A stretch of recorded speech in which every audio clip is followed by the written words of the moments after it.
حضرت عمر بن عاص رضی اللہ تعالیٰ عنہ نے مصر خود فتح کیا تھا، خود فاتح تھے۔ حضرت عمر نے انہیں گورنر مصر بنا دیا۔ ان کا بیٹا ایک عام آدمی کے بیٹے کو کہنے لگا چلو اپنا اپنا گھوڑا دوڑاتے ہیں، بھلا کون جیتتا ہے۔ گھوڑے دوڑے، عام آدمی کا بیٹا جیت گیا۔ گورنر صاحب کے بیٹے نے درہ اٹھایا اور درہ اٹھا کر کے اس جیتنے والے غریب آدمی کی کمر پہ درے مارے۔ اس کو جب درے لگے تو بیٹے نے گھر آ کے باپ کو اپنی لہو لہان کمر دکھائی۔ باپ کے دل میں بڑی قدر ہوتی ہے اولاد۔ درجے تو لوگ ماں کے بیان کرتے رہتے ہیں، لیکن جتنا باپ پیار کرتا ہے اس کا بھی تقاضا کوئی کر نہیں سکتا۔ والد نے جب دیکھا نا لہو لہان ہے گردن، تو والد چیخے، روئے، اور پھر پتہ نہیں اگلے 1.5 منٹ میں اس بچے کے والد کو کیا ہوا، اس نے آنسو پونچھے اور بیٹے کو کہنے لگا میرے گھوڑے کے پیچھے بیٹھ۔ کہا کدھر جانا ہے؟ فرمانے لگے یہ ظلم کا دور نہیں، یہ عمر کا دور ہے۔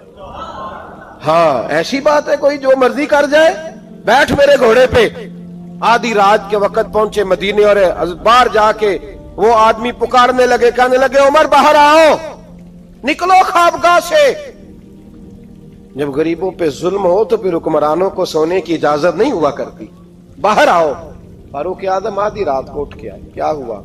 کہا عمر دیکھ، یہ بیٹا جو میں نے اپنے منہ کے نوالے کھلا کھلا کے پالا ہے، ذرا میرے لال کی پشت دیکھ، تیرے دور حکومت میں یہ حال ہوگا۔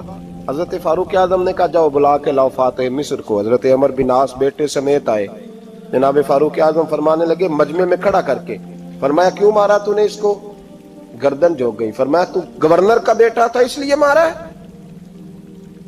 اس غریب آدمی کے بچے کو کہا درے پکڑ اور گورنر کے بیٹے کو اس کے سامنے مار، اور اتنے مار کے اسے سمجھ آئے۔ جب اس کو درے لگ رہے تھے تو لوگ دیکھ رہے تھے۔ تھوڑی دیر گزری تو حضرت سیدنا عمر فاروق رضی اللہ تعالیٰ عنہ نے فرمایا گورنر مصر کو بھی سزا دو، اس کے کپڑے اتروا کے اسے ٹاٹ کا لباس پہناؤ۔ لوگ کہنے لگے حضور گورنر صاحب کی کیا غلطی؟ سنو اور یاد رکھنا۔ حضرت فاروق اعظم کہنے لگے اس بچے کے دل میں بات ڈالی کس نے کہ تو گورنر کا بیٹا ہے؟ کس نے بات ڈالی کہ تو چودھری کا بیٹا اور باقی کمی ہوتے ہیں؟ کس نے سکھایا اسے؟ وہ طاقتیں بھی ہم کچھ لیں گے جو سکھاتی ہیں کہ فلانا بڑا ہے فلانا چھوٹا ہے۔ فرمایا نا، جب کوئی رسول اللہ کا کلمہ پڑھ لیتے ہیں وہ برابر ہو جایا کرتے ہیں۔ اس کو کس نے سکھایا؟ کس نے سکھایا اس کو؟ گورنر کو بھی۔ اور پھر حضرت عمر نے تاریخی جملہ کہا، حضرت عمر بن عاص کی طرف دیکھ کے فرمایا جب اللہ نے ان لوگوں کو آزاد پیدا کیا تم نے کیوں غلام بنا لیا؟ جب رب نے آزاد پیدا کیا تم نے کیوں غلام بنایا ہے؟ عزیزو یاد رکھو، جب انصاف کا بول بالا ہوتا ہے پھر کوئی آدمی ڈرتا ہے۔ یہاں انصاف نہیں ملتا۔ اور میں آپ خود ایک بات یاد آ گئی، حضرت عمر کا زمانہ تھا تو غسان کے بادشاہ نے کلمہ پڑھ لیا۔ جو لوگ غریب کہلاتے ہیں نا وہ ذرا میری بات پہ زیادہ توجہ کریں، غریبوں کو سنانے لگا ہوں، غریب ذرا توجہ کریں۔ غسان کے بادشاہ نے اسلام قبول کر لیا، اور اسلام قبول کرتے ہی وہ آئے حج کرنے۔ حج کے بعد فارغ ہوئے تو ایک نفلی طواف کر رہا تھا غسان کا بادشاہ، شاہ غسان۔ حج تو خانہ کعبہ میں بھی وی آئی پی پروٹوکول ملتا ہے، آج تو مسجد نبی میں بھی وی آئی پی پروٹوکول ہوتا ہے، یہاں آ کے بھی، یہاں بھی۔ اور دیکھتے صحیح تو کھڑا کہاں ہے؟ یہاں بھی پولیس والوں نے بازو پکڑے۔ سوچو تو صحیح، یہ حال کر دیا تم نے مذہب کا۔ طواف کعبہ ہو رہا ہے اور غسان کے بادشاہ نے جبہ پہنا ہوا ہے باریک اور لمبا، وہ طواف کعبہ کر رہا تھا تو ایک غریب آدمی کا پیر اس کے جبے پہ آ گیا۔ جب پیر آیا تو اس نے پلٹ کے غریب کے منہ پہ تھپڑ مارا۔ جب تھپڑ مارا تو اس غریب نے سیدنا فاروق اعظم کی عدالت میں مقدمہ کر دیا، کہا بادشاہ نے تھپڑ مارا ہے۔ حضرت عمر فاروق رضی اللہ تعالیٰ عنہ نے بادشاہ کو بلایا، فرمایا تو نے اس غریب کو مارا ہے؟ کہا جناب اس نے پیر رکھا تھا۔ تو فرمایا پیر رکھا تھا تو کیا ہو گیا؟ تو نے کیوں لمبا جبہ پہنا تھا؟ تجھے سمٹ کے چلنا چاہیے تھا۔ کہا میرے لیے حکم کیا ہے؟ حضرت عمر کہنے لگے یہاں اسے رات میں راضی کر لے، ورنہ صبح اسی جگہ اسی کونے میں خانہ کعبہ کے سائے میں وہ غریب تیرے منہ پہ تھپڑ مارے گا اور تجھے تھپڑ کھانا پڑے گا۔ غریبوں سنو سنو، ساری رات وہ غسان کا بادشاہ غریب کی منت کرتا رہا تو راضی ہو جا، غریبوں تم سے شکوہ ہے، تم 2-4 لاکھ پہ راضی ہو جاتے ہو، غریبوں تم سے شکوہ ہے، تم انصاف ہونے نہیں دیتے، غریبوں تم تھوڑی تھوڑی بات پہ مطمئن ہو جاتے ہو، تھوڑی تھوڑی بات، جتنے غریب تن ہیں لباسوں سے دور دور اتنی ہی چادریں میں مزاروں سے چھین لوں، اور جتنے غریب گھر ہیں اجالوں سے دور دور اتنی ہی روشنی میں ستاروں سے چھین لوں، اتنی تو ہمتیں ہو میری کم سے کم بلند کہ شاہوں کے تاج فخر اشاروں سے چھین لوں۔ تمہاری زیادتی ہے، تم نے ظلم پروان چڑھایا ہے، جب تم چودھری کے کہنے پر ایم این اے کے کہنے پہ راضی ہو جاتے ہو، تم انصاف ہونے نہیں دیتے، ڈٹنا سیکھو، کھڑے ہونا سیکھو۔ جب اسے کہا نا راضی ہو جا تو وہ غریب کہنے لگا میں راضی ہو جاؤں اور کل تو کسی اور کو بھی تھپڑ مارے؟ فرمایا جتنی تیرے پاس دولت ہے لا کے قدموں میں رکھ، ہم دولتوں کی پرواہ اس لیے نہیں کرتے کہ ہم نے محمد عربی کا چہرہ دیکھا ہوا ہے، اب میری نگاہوں میں جچتا نہیں کوئی، اس لیے کہ جیسے میرے محبوب ہے ویسا نہیں۔ تم اثر لینا چھوڑ دو، تم اثر بڑا لیتے ہو، ہاں تمہارے اوپر چیزیں اثر انداز ہوتی ہیں، اس لیے انصاف نہیں ہوتا۔ ڈٹنا سیکھو، کھڑے ہونا سیکھو۔ جو بھائی ڈٹ جاتا ہے نا وہ بڑے کمال کر جایا کرتا ہے۔ ساری رات مناتا رہا، حضرت عمر سے کہنے لگا وہ نہیں مانتا، تو جناب عمر کہنے لگا پھر تیاری کر لیں، ہم بادشاہ نہیں دیکھیں گے، دولت نہیں دیکھیں گے، ہم رسول اللہ کا دین دیکھیں گے، ہم نبی پاک کا نظام دیکھیں گے۔ وہ بادشاہ رات کو دوڑ گیا، بھاگ گیا، جا کے عیسائی ہو گیا۔ لوگوں نے کہا اتنا قیمتی آدمی عمر نے ضائع کر دیا۔ فرمایا چپ کرو، میں نے کوئی چیز ضائع نہیں کی، میں نے تو اپنے رسول کا دین بچا لیا ہے، کوئی شے ضائع نہیں ہوئی۔ عدل جب تک میں پھر کہوں گا اس عدل کے نقصان میں ہر آدمی برابر کا شریک ہے۔ ہم عدل ہونے نہیں دیتے، ہم عدل قائم نہیں کرتے، ہمارا تقاضا ہی نہیں کہ عدل ہو، ہم اپنے آپ کو عدل کے لیے پیش ہی نہیں کرتے، مزاج ہی نہیں۔ حضرت علی المرتضیٰ ایک جری انسان تھے، اور وہ علی تھے جن پر انسانیت رشک کرتی، اور مولا علی وہ ہستی تھے کہ میرے مصطفیٰ کریم صلی اللہ تعالی علیہ وسلم نے فرمایا اس کے دیدار کو تو فرشتے بھی آیا کرتے نا، بڑا آدمی۔ اور پھر امیر المومنین خلیفۃ المسلمین حضرت علی، خود مولا علی نے حضرت قاضی شریح کو قاضی بنایا، چیف جسٹس بنایا، اپنے ہاتھوں سے تعیناتی کی۔ حضرت مولا علی رضی اللہ تعالیٰ عنہ کی زرہ گم ہو گئی، کافی دیر گزر گئی تو ایک یہودی کے پاس وہ زرہ آپ کو نظر آئی، حضرت علی نے ڈائریکٹ اس سے چھین نہیں لیا، حالانکہ امیر المومنین تھے۔ ہمارے ہاں ڈنڈا بھی بڑا چلتا ہے نا، جو طاقتور ہوتا ہے وہ تو تھانے جاتا ہی نہیں، اس کو ضرورت نہیں، اس نے تو بندے رکھے ہوئے ہیں، اس کو تو پتہ ہے کام کیسے لینا ہے۔ لیکن حضرت علی نے آئینی رستہ اختیار کیا، قانونی رستہ۔ قاضی صاحب کی عدالت میں مقدمہ کیا کہ فلاں یہودی کے پاس میری زرہ ہے اور وہ چوری ہو گئی تھی، گر گئی تھی، گم گئی تھی، مجھے دلائی جائے۔ قاضی صاحب نے بلا لیا یہودی کو، امیر المومنین بھی کٹہرے میں۔ قاضی صاحب کہنے لگے اس سے کہ زرہ تیری ہے؟ اس نے کہا جی میرے پاس ہے تو میری ہے۔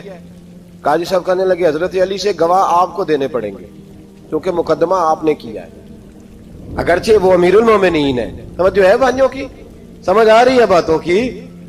گواہ امیر المومنین آپ نے دینے ہیں کیونکہ مقدمہ آپ نے دائر کیا۔ تو حضرت علی کہنے لگے میرا بیٹا حسن گواہی دے گا کہ میری ہے، اور میرا غلام کمبر گواہی دے گا۔ قاضی صاحب کہنے لگے حضور ان کی گواہی درست تو ہے پر میں نہیں تسلیم کرتا، اس لیے کہ بیٹے تو باپ کے حق میں بولا ہی کرتے ہیں، نوکر تو آقاؤں کے حق میں بولتے ہی ہیں، جائیں کوئی غیر جانبدار بندہ لے کے آئیں جو گواہی دے۔ تو حضرت علی خاموش ہو گئے، کہنے لگے ابھی میرے پاس ایسا کوئی گواہ نہیں۔ قاضی صاحب کہنے لگے چلیں پھر آپ یہودی کو راضی کریں، آپ نے کیوں بلا وجہ گھسیٹا عدالت میں، راضی کریں، انصاف کا تقاضا ہے۔ تو حضرت علی قریب گئے، کہنے لگے بھیا ناراض نہ ہونا، زرہ تو میری ہے، ناراض نہ ہونا، میں نے غلط مقدمہ نہیں کیا، علیحدہ بات ہے کہ میرے پاس گواہ نہیں تو میں کوئی بے انصافی نہیں کر سکتا، تو میرے ساتھ چل تجھے کھجوروں کا حلوہ کھلاتا ہوں تاکہ تو راضی ہو جائے۔ وہ یہودی کہنے لگا میں نے قاضی صاحب کا انصاف دیکھا اور جناب علی کا انصاف کے لیے کھڑا ہونے دیکھا تو میں مولا علی کے قدموں میں بیٹھ گیا۔ میں نے کہا علی جب تیری یہ شان ہے تو محمد عربی کا کیا مقام ہوگا؟ میں نے کلمہ پڑھنا شروع کر دیا۔ دیکھیں نا تقاضا پورا کیا ہے حضرت علی نے۔ تو وہ کہنے لگا علی تیرے انصاف کے رنگ نے نا جملہ یاد رکھنا. کہنے لگا یہودی علی تیرے انصاف کے اس رنگ نے میرے دل سے کفر کی میل دور کر دی. تیرے عدل نے میرا کفر توڑ دیا, کفر. لیکن شرط دیکھیں نا, غریب آدمی ابو ایوب انصاری, ماڑے بندے. اب تو پیر اور مولوی بھی گنجائش نہیں نہ دیتا کسی کو بولنے کی. تو سیاست دان تو اللہ کی پناہ, وہ تو پتہ نہیں کس طرح سوتے ہیں رات کو, اللہ ہی جانتا ہے. پتہ نہیں کس طرح اپنے آپ کو مطمئن کر کے وہ زندگیاں گزار رہے ہیں, خدا ہی بہتر جانتا ہے.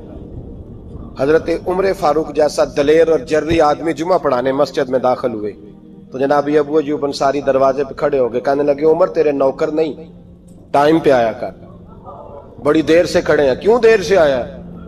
بڑے جلالی تھے نا حضرت عمر, لیکن وہ جلالی اس وقت تھے جب کوئی ظلم کرتا تھا, اور ذات کے لیے جلالی نہیں تھے. کب وقت پہ آیا کر, کو ملازم نہیں تیرے. تو سیدنا فاروق اعظم منبر پہ چڑھے اور فرمانے لگے اللہ ابو ایوب انصاری کا بھلا کرے.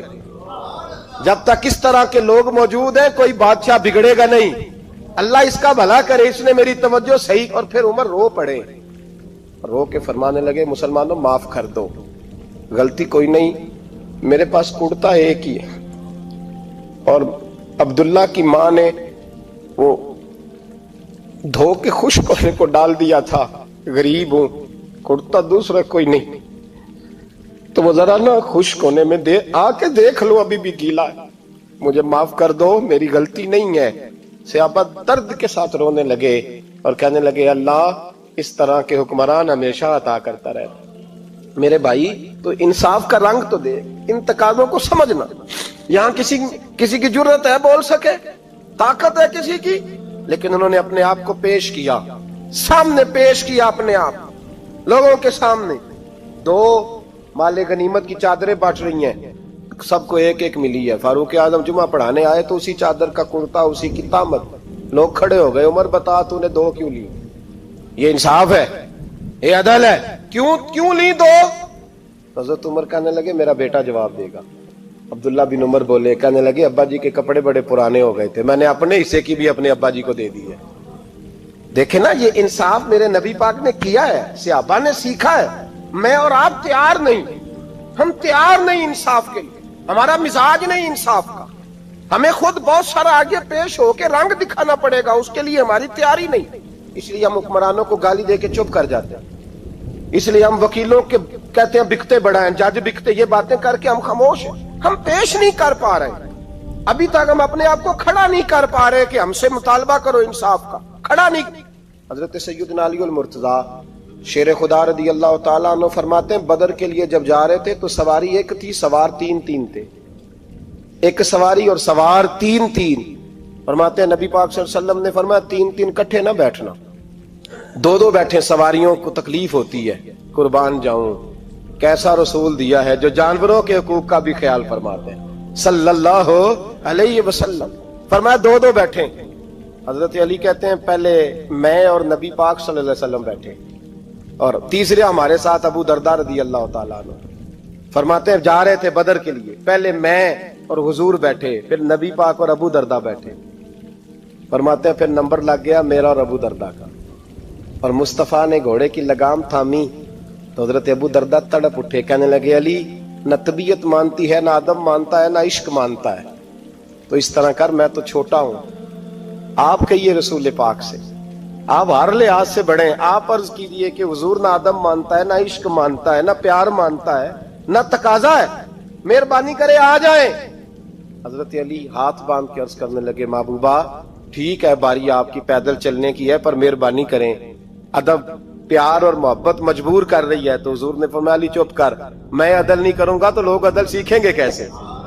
اگر میں عدل نہیں کروں گا تو قوم سیکھے گی کیسے؟ مجھے عدل کرنے دے, انصاف کرنے دے. فرمایا چلنے دے مجھے, پیدل کچھ نہیں ہوتا. تقاضا عدل جب تک پورا نہیں ہوتا, آپ یقین کریں میرے اساتذہ کہا کرتے تھے میں عدالت کو عدالت نہیں کہتا, کچہری کہتا ہوں, اس لیے کہ عدالت وہ ہوتی ہے جہاں عدل ہوتا ہے. یہاں تو حال یہ ہے, بتائیے وکیل کو نہیں پتا ہوتا کہ جو میرے پاس آیا یہ غلط آدمی ہے, وہ اس کی حمایت کرتا ہے کہ نہیں, اس کے ساتھ چلتا ہے کہ نہیں, جھوٹ کے ساتھ آخر تک لڑتا ہے کہ نہیں لڑتا, جو گواہ بن کے جا رہے ہوتے ہیں انہیں پتا ہوتا ہے کہ نہیں کہ ہم جھوٹے کی گواہی دینے جا رہے ہیں. تو پھر کیا سارا ظلم حکومتیں کر رہی ہیں؟ معاشرہ بھی تو اپنی ترتیب بدلے نا.